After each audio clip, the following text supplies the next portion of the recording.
Hey, everybody, welcome. I want to thank those who watched my live stream last night about Howard Terminal and also the previous night about that very wild incident in New Jersey involving the Victoria's Secret Karen. That's another story. We have another story that is even more important and it affects millions of people. And without any further ado, I'm asking my longtime friend and former boss, Robert Bob, uh, of the Robert Bob Group, to introduce Helen. Robert, please.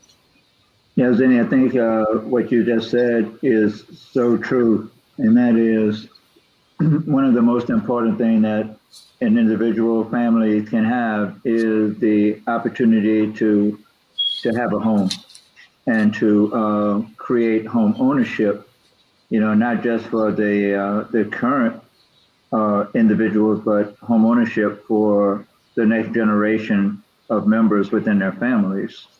As you know, home ownership is an opportunity where individuals can have some form of equity. It's something that when you own property, it's property that can be handed down from one generation of family members to second and third generations. And unfortunately, we still have situations in this country where individuals who own their homes and who have put their lifeblood and savings into their homes are impacted negatively by predatory lenders. And I don't think, and it's not something that's new to me. There's case study after case study, and there's investigation after investigation with respect to how individuals have lost their homes or they have, as a result of their relationship with various financial institutions or sub-financial institutions.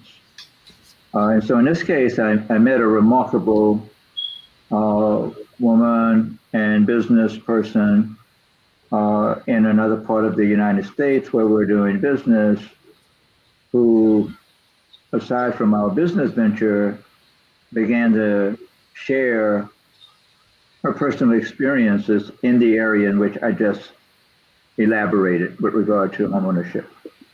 And so I would like, and really I appreciate you, Zinni, and your medium for the openness, for which you're able to communicate to your, literally your millions of individuals who follow you, and not just individuals, but also businesses that follow what you are doing.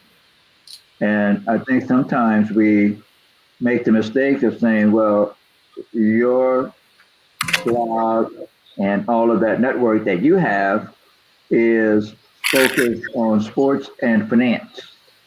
But I think we've come to, those of us who follow you religiously and daily, know that it is so much more than sports and finance. And so I'm just very thankful that to you, as a CEO of your company, that you would give Helen an opportunity to tell her story. And I can tell you that in listening to her story, it's not just her story. It's literally the story of thousands, if not millions, of individuals, and I might add, individuals who are Black and brown, who have been the victim of predatory type lending from various financial institutions. And so I'll turn it over to Helen and Zinni. Thank you. Helen? Yeah, hi, and thank you for allowing me to tell my story, because I think it's not only important for me to tell it, but to try to help others to, prevent them from having to go through what I've gone through. I'm just going to start. I'm going to do just a slight summary, so I don't just drag it on. But I bought my home in 1998, November of 1998, and this was my second home. So I was thought I knew a little bit about it, how to buy a home. So when I bought this, I actually went to a what they call originator to find a mortgage company and a lender. And this particular one, I thought I was in good hands. Shortly after that, I put $20,000 down on this home. It was a $96,000 home, got it in foreclosure, and I thought I was doing the right thing. Well, let's fast forward. I kept this home 2 years later in 2001. Without my knowledge, I did not even have a clue because I've made all of my payments. I'm checking on another property that I own, and my home was, the attorney says, well, you don't have to worry about the one you're here about. You got to worry about the one you're living in. And I was absolutely shocked. In fact, I could have passed out. And I said, but I haven't missed a payment. And he says, well, your house is not only has been foreclosed on, but it's ready for auction. At that point, because I work in the financial arena, I was absolutely shocked. And I told him, here are my payments. Let me show you the payments. And I did. So we filed a lawsuit. And it took me 5 years to fight against this bank. And I am going to name the banks because I think people need to watch out for these banks and watch out for what they do. Not trust anything that you read, anything that they say, anything that they send you. You would think that you could trust them. But I'm going to get back to what happened to me. You would think that after I proved that I made those payments, the judge actually ruled against me. And I had to fight 5 years with 3 law firms and thank goodness I owned my own company so I could do it. So 5 years of this, making all of my payments, continuing to make my payments because I had to file a Chapter 13 to stop them from auctioning my home off. After that, you would think that that would resolve because we ended up in a mediation. You would think that that would resolve it in 2005. But what ended up happening, they came back to get me again. They continued. They just totally disregarded the judge's orders, came back, and I've been fighting them now a total of 21 years. But I'm going to show you and tell you what exactly is going on. The company that actually originated my loan was the Money Center. The Money Center had been dissolved since 1997. 1997, but yet they're still doing business originating loans. And not only did they originate my loans, they were not registered here in the state of Kentucky and or Indiana or in Louisiana or either Illinois, Tennessee, 7 other states that I had checked. So one of the things that they did not do, they didn't get a license. They were not licensed in any of those states, South Carolina, North Carolina, Texas. So in other words, this company is just a renegade originator. So it just goes to these states. But who they target is people of color. They target very poor zip codes, and they actually have targeted that in each one of the states that I checked. So when they, one of the things that they did with our area, they targeted, it's 3 or 4 zip codes. They have probably over 5,000 in the last several years of foreclosures. So back to what this company did. They were not registered. They didn't have a license. They were not registered with the Secretary of State. They did not have an origination license, nor did they have a mortgage license. But yet they were able to go to court and foreclose on me. How they do that, I don't know, because the law says you can't actually go to court if you don't have a license and foreclose on a company that's been dissolved. But they did, and they were allowed to do that in court. So after fighting them with that for years, they are still have the upper hand. My home is still up for auction. I go up for auction at least 4 times a year. And have to stop this, and I've had to file at least, this is my 3rd bankruptcy just to hold on to my home. And by the way, you would think that this is a big multi-million-dollar home, 300,000, 400,000, 500,000. My loan was $96,000, I put 20,000 down, and actually, my what I owe was $71,000. Helen, if I may, there might be something on in the background. You might have this broadcast on. If you could turn that off, and that way we won't get feedback. That So would be. how do I do that? Well, if there's something else other than your phone, right now I don't hear anything. Okay, But, so maybe my phone was ringing. You think? No, ma'am. It's like, for example, if you had this on in the background, in other words, this broadcast on another screen, Mhm. that could cause the feedback. So if you would turn that off, Okay. right, and then just talk without that, Okay. yeah, that'll help. Okay, let me try. Is it still doing this? We lost her. I think she misunderstood what I said. She'll be. I was thinking. Is my laptop an issue at all? Is any? No. Okay. No, not at all. When that happens, it's always because there's something else in the background that generally it's the same broadcast. In other words, someone's on the phone, but they're watching us. Mm-hmm. And that activity in of itself produces feedback.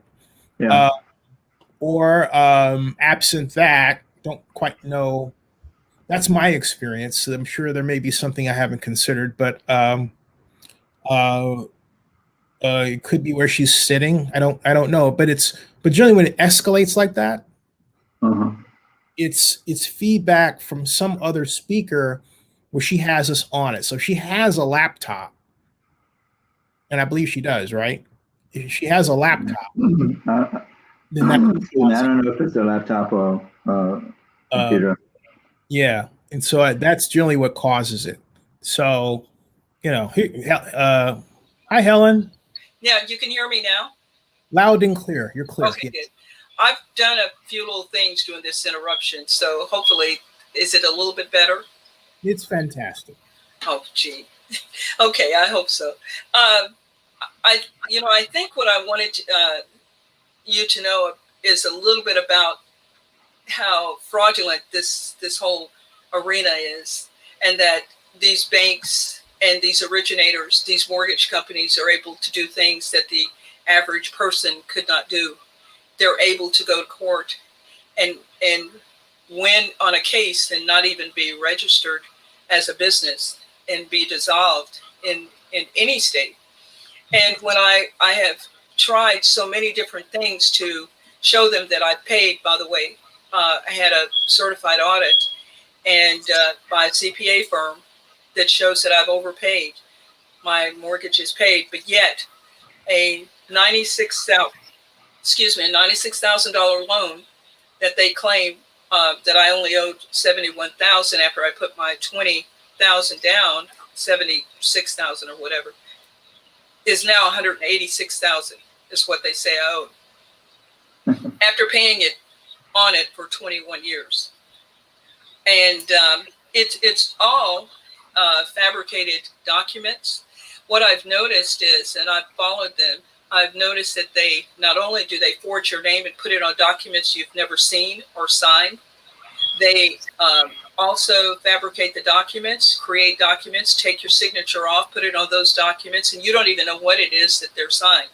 They don't have original because one of the things that they do is they do what they call securitize your loan. And they've done that. So once that loan becomes securitized, now it's no longer a mortgage, but it becomes a security. But what they do is they continue to do this over and over and over again. So it behooves them to take the same property, lend money, and then come back, foreclose on it, and sell it to the bank's REO and to investors, and come back and do that over and over and over again. And so that's where I am with this. Is one of the things that I've been able to hold this off for 21 is that I keep good records. And if I could advise anyone, it's make sure you have all of your receipts. Make sure you're reading your mortgage statements. Make sure that your payments are posted. Because I mentioned to you that I went through a bankruptcy 3 times. Would you believe they posted not one of those bankruptcy payments? One of them, I made over $18,000. It is not posted. The other, I made $12,000. It is not posted. This very last one, I converted to a 7, but yet they're able to come back and try to collect on that with $186,000. So I don't know how they're able to do all the things that they do, and the court is claiming to be fair to homeowners, but these guys are able to get away with all of this.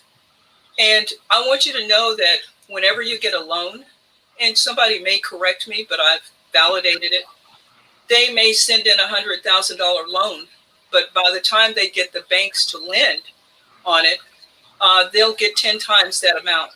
So they're making money just for lending you money. Then they turn around. It's important for them to quickly foreclose on you, because guess who pays that? The government pays the insurance on that. So the government pays for all the foreclosed homes. So it's a lot going on with that, because I've gone to the OCC. I've gone to the Federal Trade Commission. I've gone to the Attorney General in our state and in other states. I've gone to the HUD and the Federal Reserve, the Banking and Finance, the U.S. District Attorney, the FBI, and no one will take these complaints against these banks. If I may, Helen, what's the OCC? Office of the Currency, Office of the Comptroller of the Currency. Okay. Yeah. And that should be the one that controls the banks, the big national banks, but they don't. When I did finally get it there and I had to force that issue, they ended up taking and saying, send in all your paperwork. And I did, and talked to the attorneys, talked to the banks on the line, and it ended up going no place. They said, thank you, and that was it.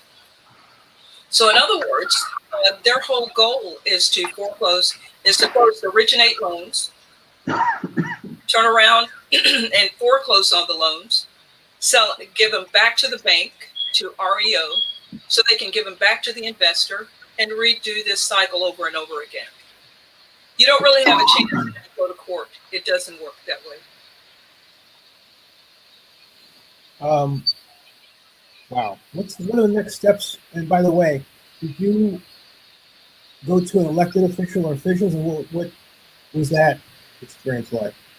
I've gone to our officials here. I've gone to several of them, and they think it's an interesting thing. It's as soon as I tell them, I show them that I paid. I showed them that the company was definitely dissolved. I showed them how the company didn't have a license, which should be a felony here. And they said, okay, we're going to get on it. And months later, they said, hey, great, we can't help you. It's out of our hands. And so that tells me that it's some bigger guys that are playing in this. It's coming from the top.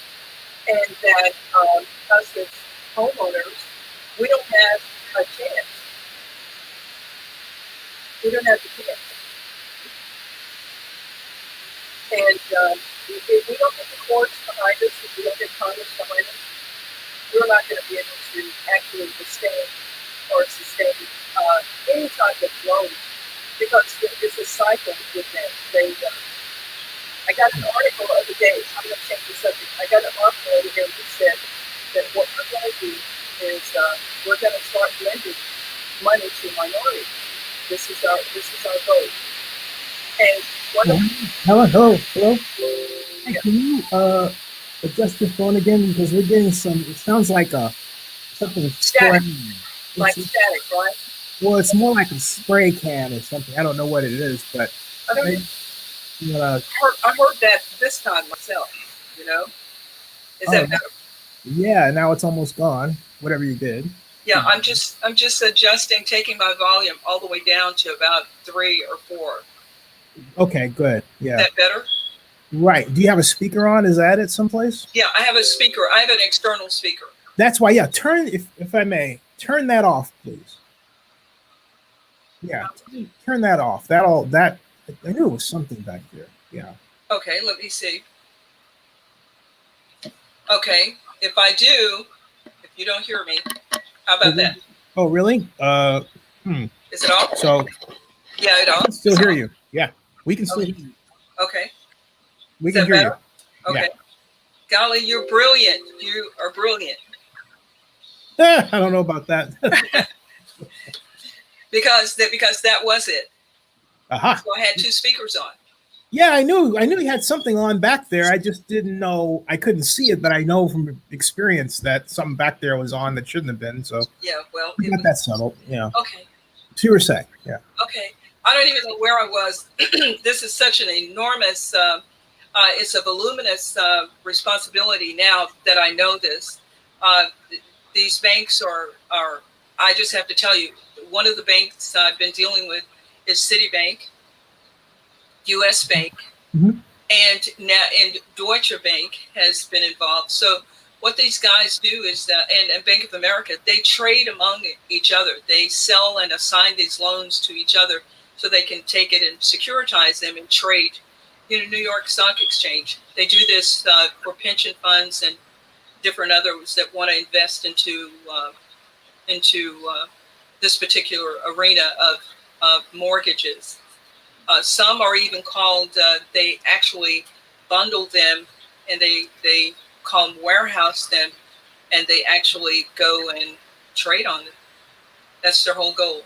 So it's important for them to get as many loans as they possibly can, get it out to communities that can't really fight them in court, create foreclosures, whether it's missed payments or missed property tax payments or all sorts of things, and get it back into the cycle again where they resell them and go back over it again.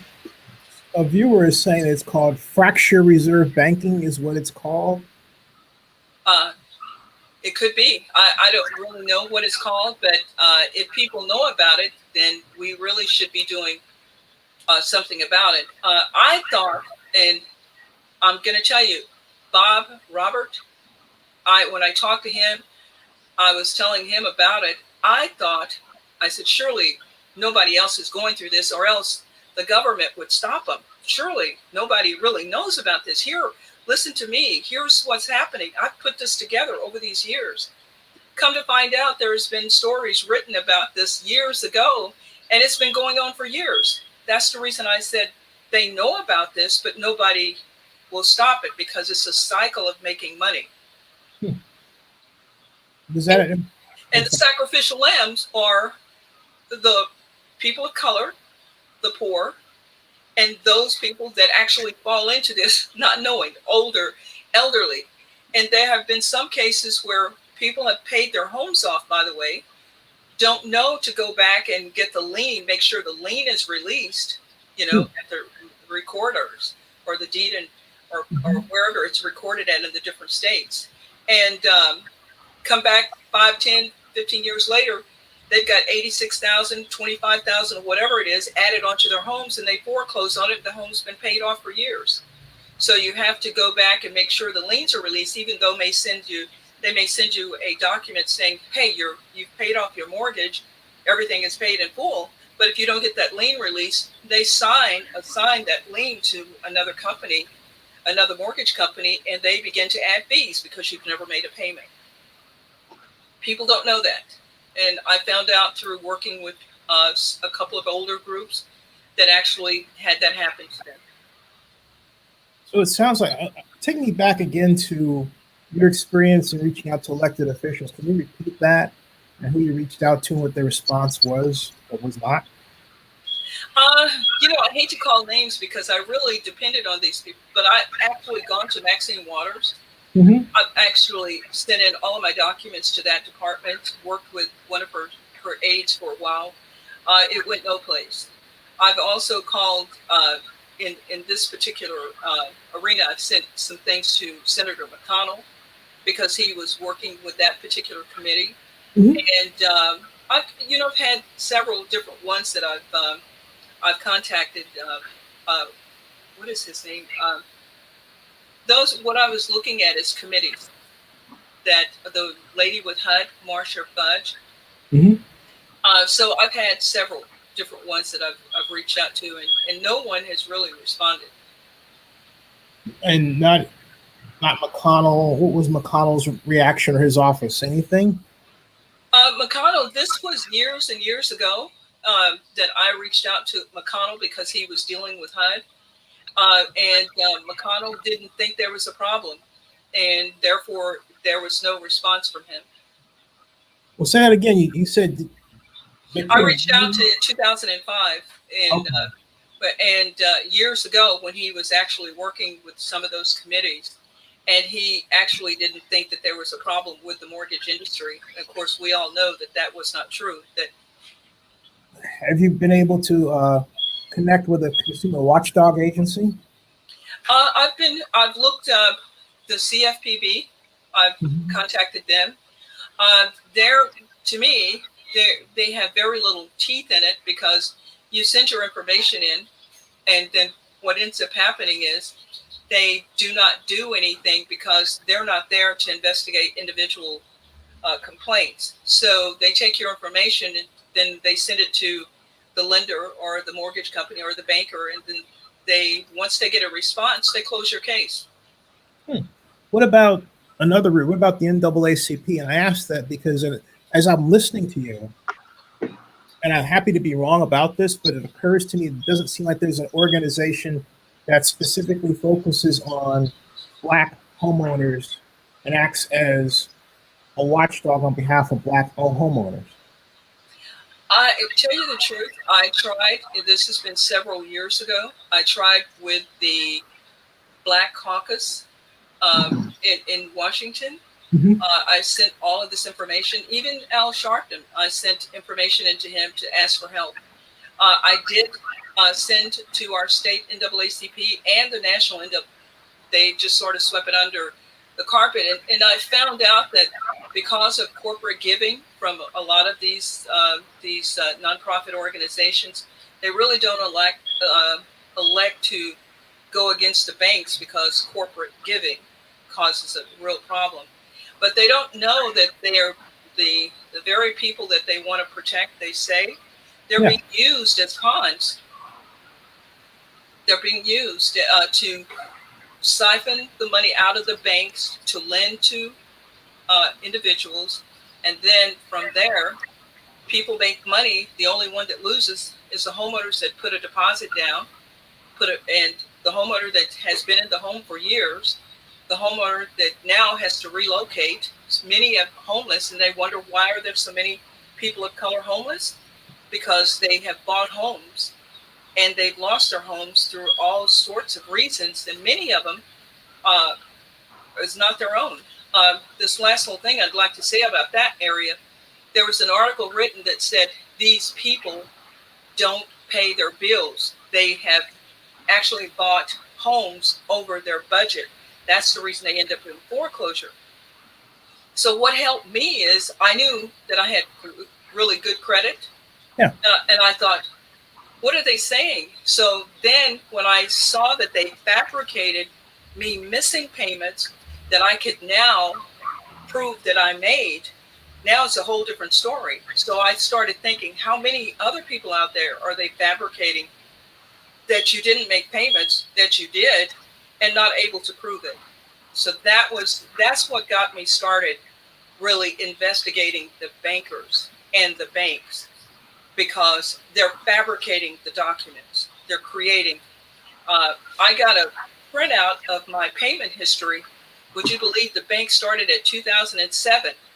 Well, how do you do a reconciliation at 2007 when I bought the home in 1998 or 1999?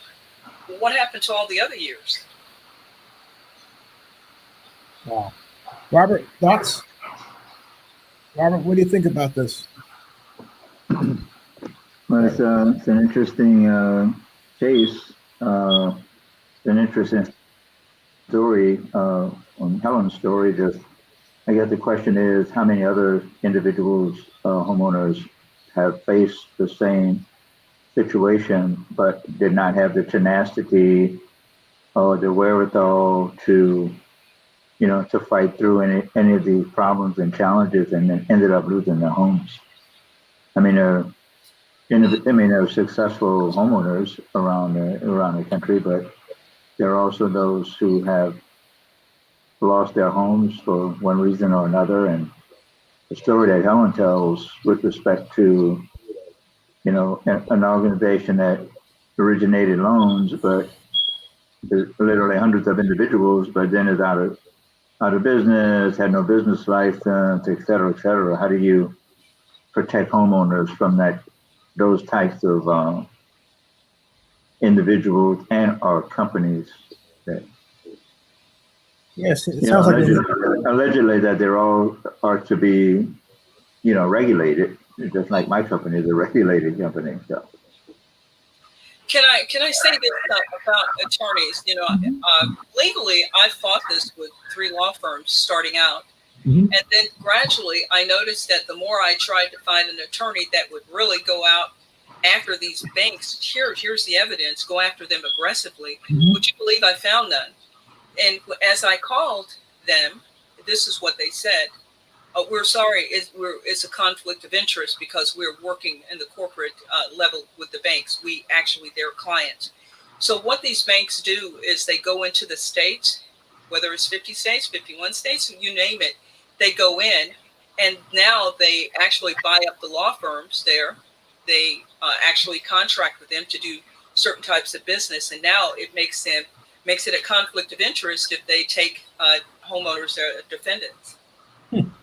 Yeah, so that makes it very hard for us that really need a really large law firm to go out and fight against these banks, because all the larger ones, all the more successful ones that really work in the banking industry or corporate industry like that are now working for the banks. So they know how to really take care of that. Yeah, my thought on what you're saying is that an organization that goes after the system by its nature has been a nonprofit. For example, here in Georgia, there's something called Georgia Watch that I contacted back in 2005 when I felt that my stepfather was a victim of malpractice. So I think that the key is to find a nonprofit that can really dive in and make hay on this. There's got to be in this whole big planet or the United States an organization that would do that. Mm-hmm. The other thing that there's an article that just came out that says that the government is getting ready to make more minorities homeowners. And I thought, here's the cycle again, because that's exactly what they did back then in the 2001, 2, 3, the no-doc loans and all of those different types of loans that they would come up that made it very easy for minorities and different ones with no, the credit to come in and buy homes so they could take them back. That was the whole game.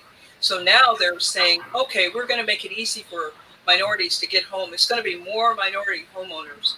Well, here's the cycle all over again, because they need to invest that money in the cycle again.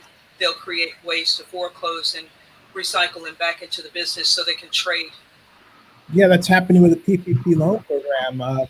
Those who's like Zenny 60 Media's loan is supposed to be forgiven, and yet it's only a fraction. And it turns out that this is a practice that Bank of America and Citizens Bank, has taken up. And so I have a number of people that have brought their stories here in text, and we put them on Open News Now.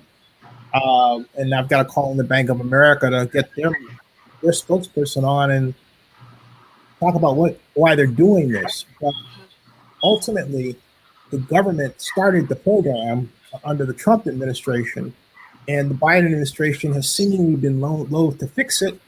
And Bank of America turns around and points at the SBA under Biden in this case and says, well, it's their rules. So it is a nightmare situation going on in this country, and why it's going on, I don't know.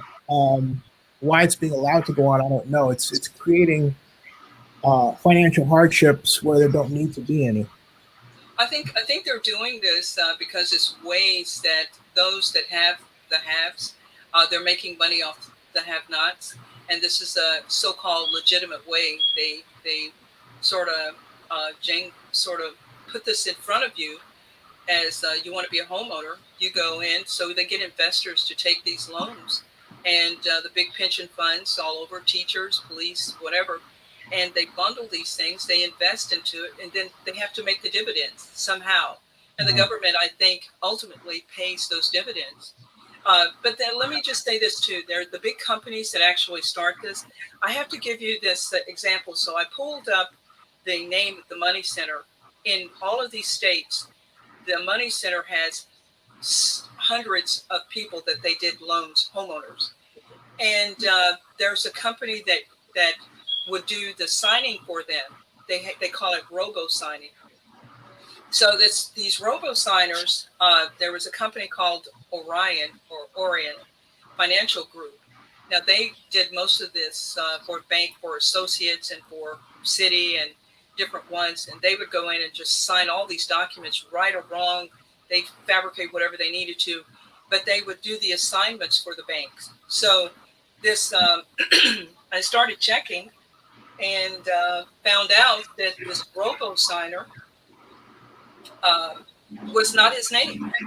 So it makes all the assignments to me void, because the W.H. Willman is what he signed it as, but his name is not W.H. Willman. No such person exists.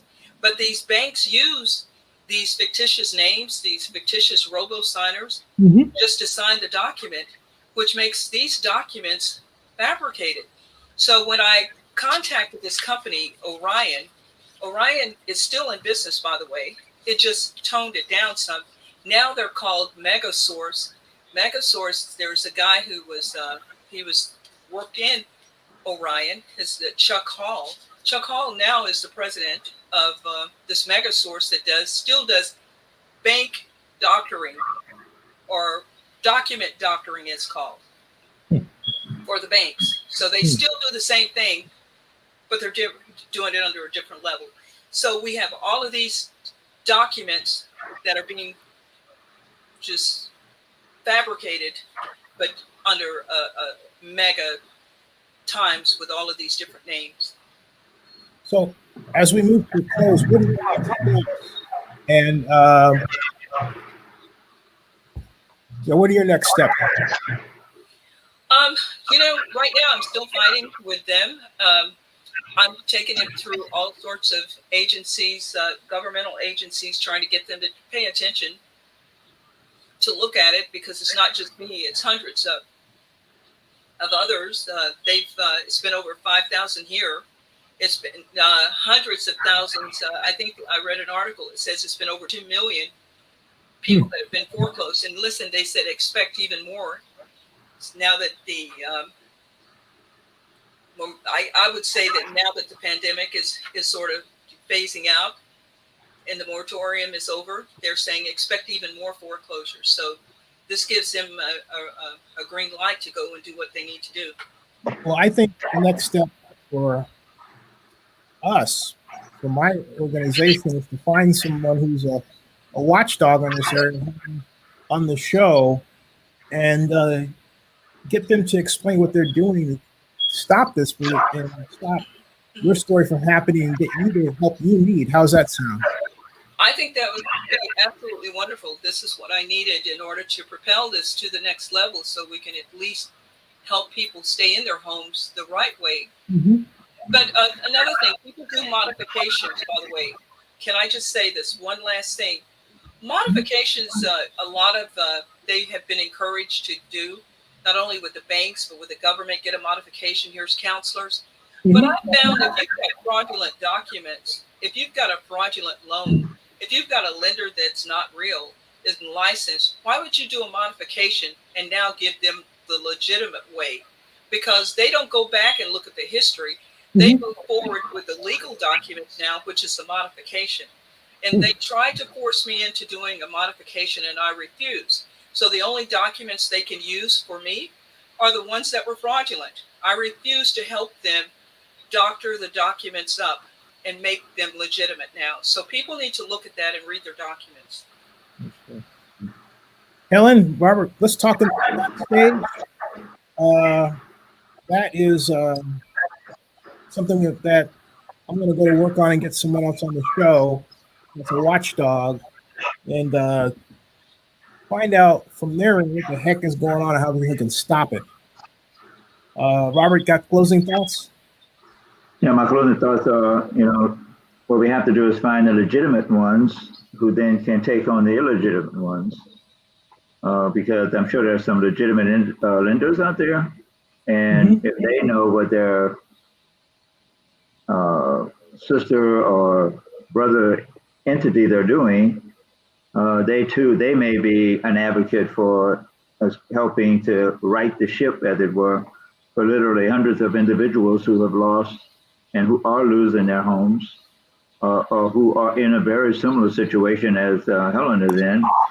And just think about it, just in closing, were it not for her background and experience in auditing and in compliance in government, for example, and also in the private sector, not many individuals would put, many individuals would just fold over and